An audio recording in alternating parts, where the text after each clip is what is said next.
a lot about how much you need money. And I watch Elon Musk cut the overhead at X by 80%, and arguably it's a more efficient platform. I watch my own social media output, which astounds me, that so much has changed so quickly, as you say. But you cannot escape. Our service is different to X. X is a model that is contributed by the public and others to the market square where everyone shouts at each other is one model. Okay, and I'm not disputing it. What we do is something different. We do quality journalism with people on the ground. The Persian service, I've got 300 people living in exile in the World Service because what they need to do, they're trying to do, is do free and fair reporting. That is not something that can be replaced by technology.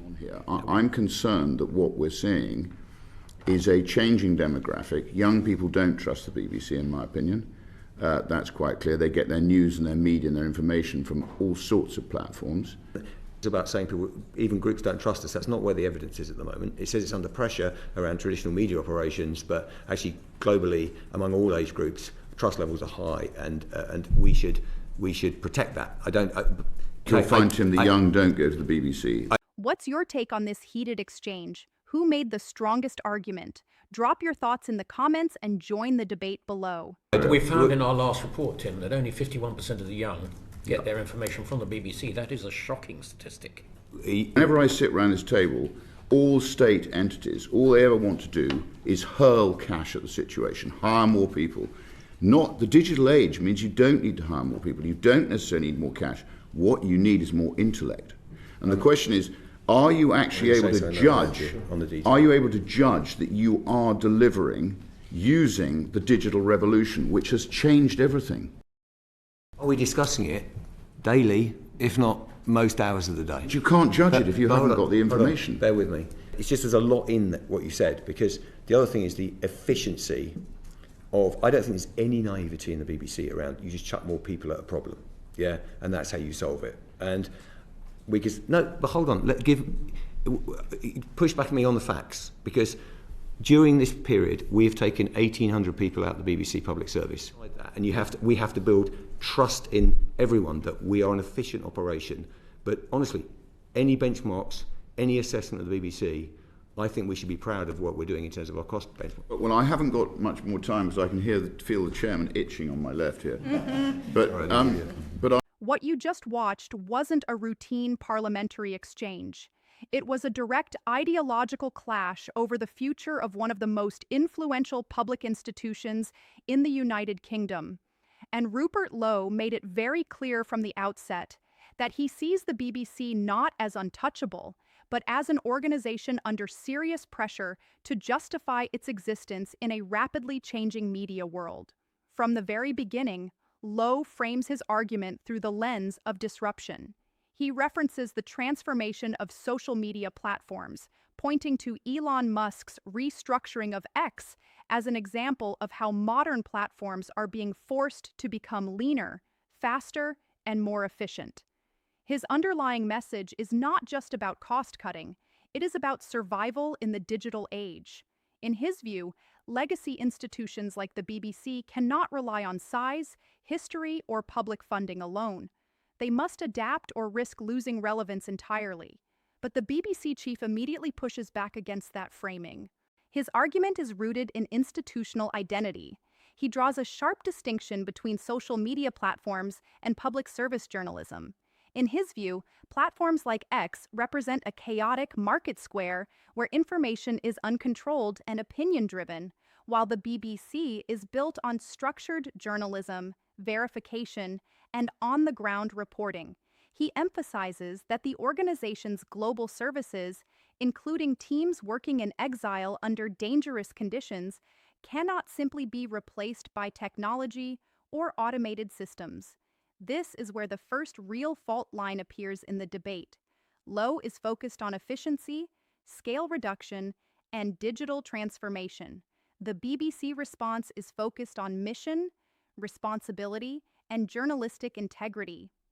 Both are speaking about the same institution, but from completely different value systems.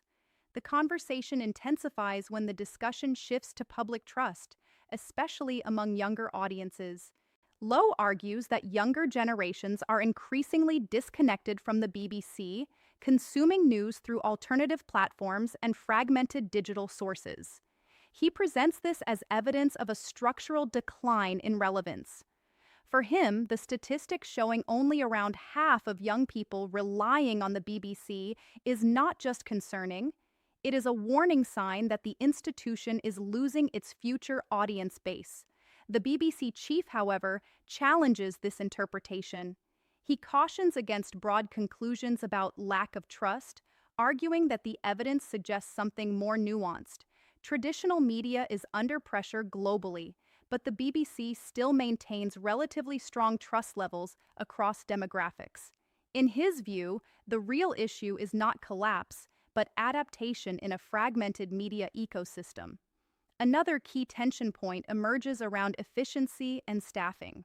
Lowe repeatedly questions whether the BBC is truly embracing digital transformation or simply attempting to solve structural challenges by relying on scale and funding. He argues that in the digital era, success is no longer determined by headcount or budget increases, but by intellectual agility, decision-making speed, and technological adaptation.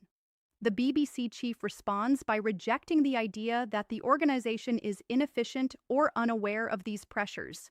He highlights that thousands of roles have already been reduced, and that internal discussions around efficiency and digital strategy are ongoing daily. His defense is that reform is already happening, but must be balanced against the organization's public service obligations. However, Lowe is not fully convinced. He shifts the argument toward accountability, questioning whether the BBC is genuinely delivering value for taxpayers.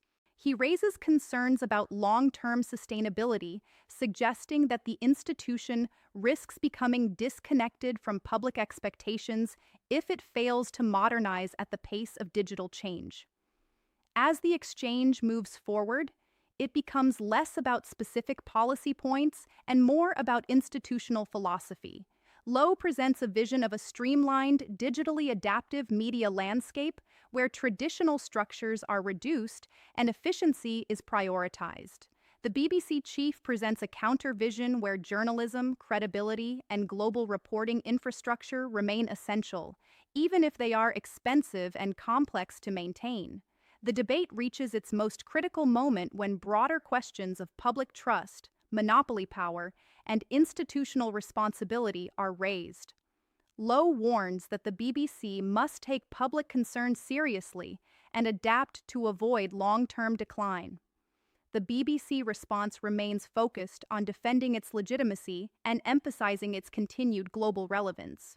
By the end of the exchange, no clear resolution is reached. Instead, what remains is a deeper ideological divide. One side sees the BBC as an institution that must radically evolve or risk becoming obsolete. The other sees it as a foundational pillar of public information that cannot be judged solely through the metrics of the digital economy. Ultimately, this moment is not just about Rupert Lowe and the BBC. It reflects a much larger global tension between legacy institutions built for the broadcast era and the disruptive forces of the digital age that are redefining how information is produced, consumed, and trusted.